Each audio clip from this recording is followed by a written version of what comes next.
Hi, we're here with Dr. Camille Cohen. Dr. Cohen is a Pearl Vision operator in Brooklyn, New York, and you acquired that practice in March, almost 2 weeks before COVID shut you down. So you found yourself with time and opportunity to sort of pursue a passion of yours, which is mentoring. Can you tell us about that? Yes, sure. For me, I always was interested in being able to provide kind of a roadmap or a guide for students who might be struggling with test taking, specifically test anxiety. I know that for me, that was always a big struggle, just trying to figure out how to study, especially when you maybe are historically an overachiever and you're accustomed to doing well. When things become more challenging and you're not really sure how to maybe change direction or learn to study a different way, it would be helpful to hear from someone else what they did. And over time, I'd spoken with different doctors over the last couple years, hearing some things that were different for different people and some things that were pretty similar across the board. And when everything shut down, the option to binge watch a show, it was cute, but it wasn't fulfilling for me. So there's this extra time, and other doctors have a little bit of extra time if their offices are closed. I was able to reach out and kind of work together to create a program where we're not doing a typical review. There's so many reviews to discuss subjects over and over again. This was more of, how do you study? How do you manage stress? How do you manage anxiety?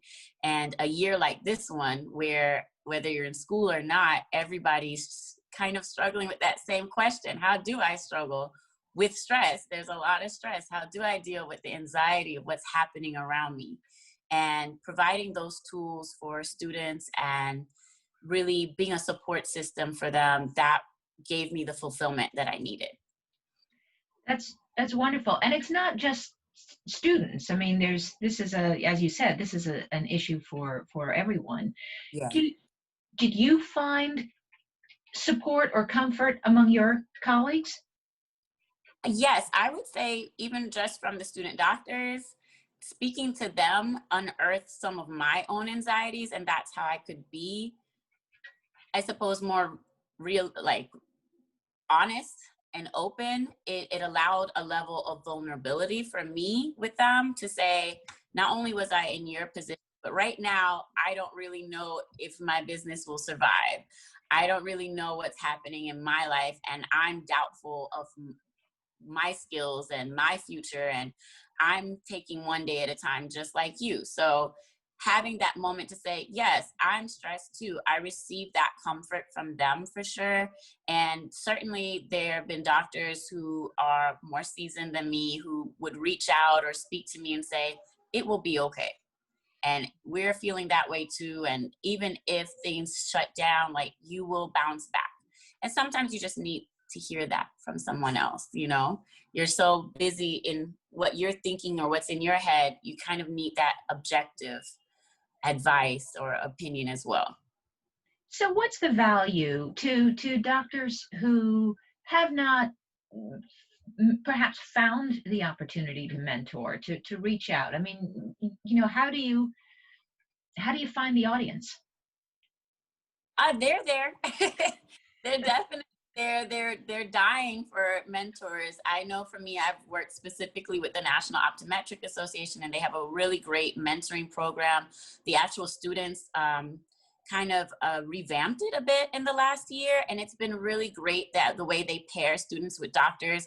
But I think if you put yourself out there enough, you're always going to find someone who needs some type of mentorship. And it doesn't even have to be an optometry student, because for me, even as a high school student, when I thought I was maybe interested in optometry, I just wanted the opportunity to maybe shadow a doctor or hear more about the profession. So I know even before getting more heavily involved with the mentorship program, I would go to high schools and speak on career days.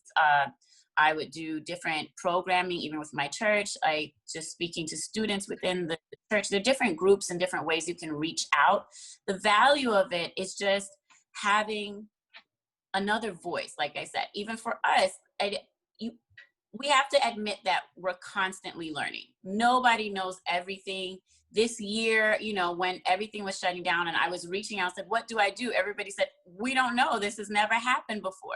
So let's accept the fact that we're all learning. We're all seeking that counseling or that advice or that support, and being able to provide that for the next generation of students, whether they're aspiring optometrists or engineers or teachers, just being able to be that voice for them really helps to guide the direction that this profession and other professions continue to grow and go. That's amazing. That's awesome. And it's wonderful that you found that opportunity, and that the students responded as well as they did. And it's no surprise. You're exactly right. This is an uncertain time, and it's nice to not feel alone. Yes. Dr. Cohen, thank you so much for your time.